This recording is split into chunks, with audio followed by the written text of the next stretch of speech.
Have you ever wondered how your favorite chocolate is made? You know, back in 1200 BC in Mexico, believe it or not, the Aztecs treated chocolate beans like gold. In fact, these little beans were used as currency before the Spanish took over, making them more valuable than gold itself.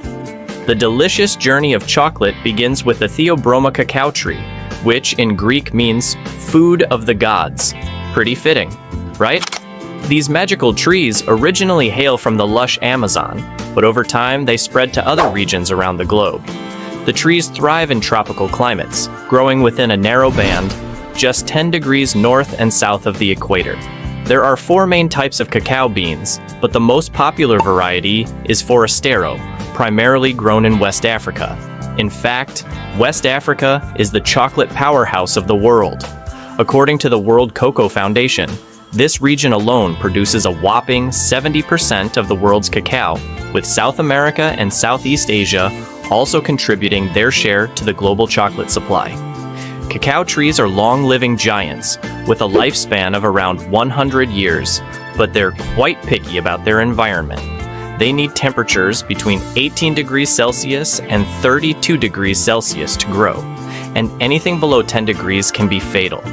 Cacao trees produce large pods, about the size of a football, which are filled with 35 to 45 cacao beans, nestled in a soft white pulp. At first glance, they don't look like the chocolate we know and love, but don't worry, you'll recognize them soon enough. Harvesting these cacao pods is no easy task either. The trees can grow as tall as 25 feet, and farmers must carefully pick the pods by hand, making it a labor-intensive process.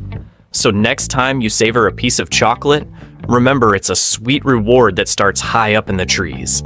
Inside every cacao bean are nibs, the real stars of the show.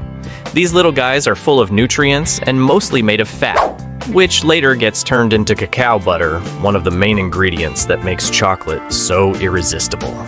Getting these beans out of the pod still done by hand, no fancy machines yet. It's hard work, but totally worth it. Did you know the world's largest chocolate bar was made in Italy in 2011? It weighed over 5,700 pounds. Back to the process.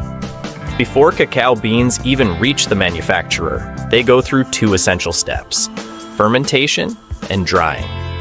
These steps play a huge role in the final taste of chocolate, making them absolutely crucial. During fermentation, the beans undergo a chemical transformation that gives chocolate its distinct flavor. Farmers use 2 main methods for this: the box method and the heap method. In the box method, the beans are spread out in boxes with small holes at the bottom, and they're regularly turned to ensure proper airflow. This helps the fermentation process run smoothly. On the other hand, in the heap method, the beans are piled up and covered with banana leaves. Both methods aim for the same result and take about 5 to 6 days to complete. During this time, the beans heat up to between 45 and 50 degrees Celsius, which kills the seed and drains away the white pulp that surrounds them. It's these carefully timed steps that help develop the rich, irresistible flavor we all love in chocolate. Once fermentation is complete, it's time for drying. Farmers spread the beans out on large trays, allowing them to dry naturally under the sun. Sometimes, though, when the weather isn't on their side, they cover the beans at night to protect them. In some cases, heated air is used to speed up drying, but farmers have to be careful if wood smoke sneaks into the mix. It can mess with the flavor and affect the taste of the final chocolate. Now, the goal is to dry the beans until the moisture content drops to around 7 to 8%. This level is just right, not too much to prevent mold, and not too little to make them brittle. Once perfectly dried, the beans are ready for their next big journey off to the manufacturer. Wait, did I just say cocoa beans instead of cacao? Let's clear that up. Cacao refers to the tree and its beans before they're processed. Once the beans have been processed, they become cocoa beans. Fun fact to share with your friends, I bet they didn't know that. When the cocoa beans finally arrive at the factory, they're sent straight to quality control. Here, experts check everything: bean quality, size, moisture content, and any defects. After passing inspection, the beans are cleaned and sorted to meet the manufacturer's needs. After quality checks, the beans move to the roasting unit, where they're roasted to unlock their natural flavor and rich aroma. This step is crucial for enhancing the beans' taste. Roasting typically happens in a drum or oven at temperatures between 120 to 140 degrees Celsius for 10 to 30 minutes.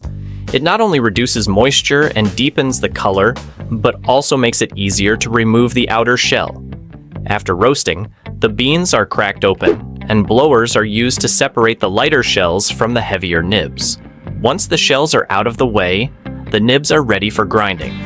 In the grinding unit, these roasted nibs are ground down into a thick paste known as cocoa liquor, the base for all chocolate products.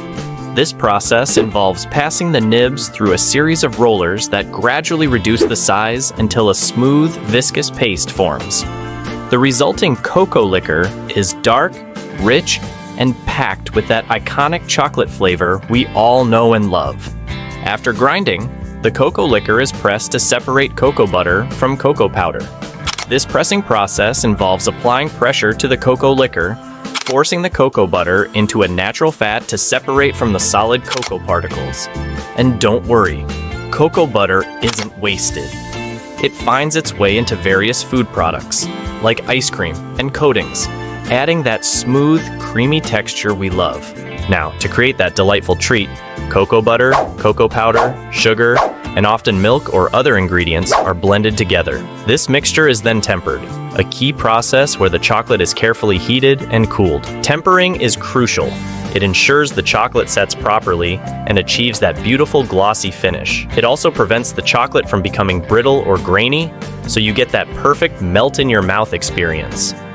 Once tempered, the chocolate is molded into various shapes and sizes, ready for our enjoyment. The final step? Cooling. This allows the chocolate to set, which can take anywhere from a few hours to several days, depending on the thickness. During this cooling phase, the chocolate flavor continues to develop. Chocolates come in various types, each with its own unique flavor profile that makes them special. Dark chocolate is made primarily from cocoa butter and cocoa powder, with little or no sugar, giving it a rich, intense flavor. If you've tasted it, you know how wonderfully chocolatey it is. It's often hailed as the healthiest option because of its minimal sugar content. Next up, we have milk chocolate, which blends cocoa butter, cocoa powder, sugar, and surprise, milk. It's sweeter and creamier than dark chocolate, making it a favorite for many. Just thinking about it might be making your mouth water right now. Finally, there's white chocolate. This one is creamy and sweet with a distinct milky flavor, but it doesn't contain cocoa powder, making it quite different from its darker counterparts. Once the chocolate is made, proper packaging is crucial to preserve its delicious texture and flavor. In large factories, chocolates are wrapped in aluminum foil to create an airtight seal, protecting them from oxygen and preventing oxidation. But that's not all. A plastic film is added to help keep humidity at bay. If stored properly, chocolate can last up to 2 whole years. So remember to store your chocolate at room temperature, away from heat and moisture. No refrigerators, or it'll become brittle and lose its delightful texture.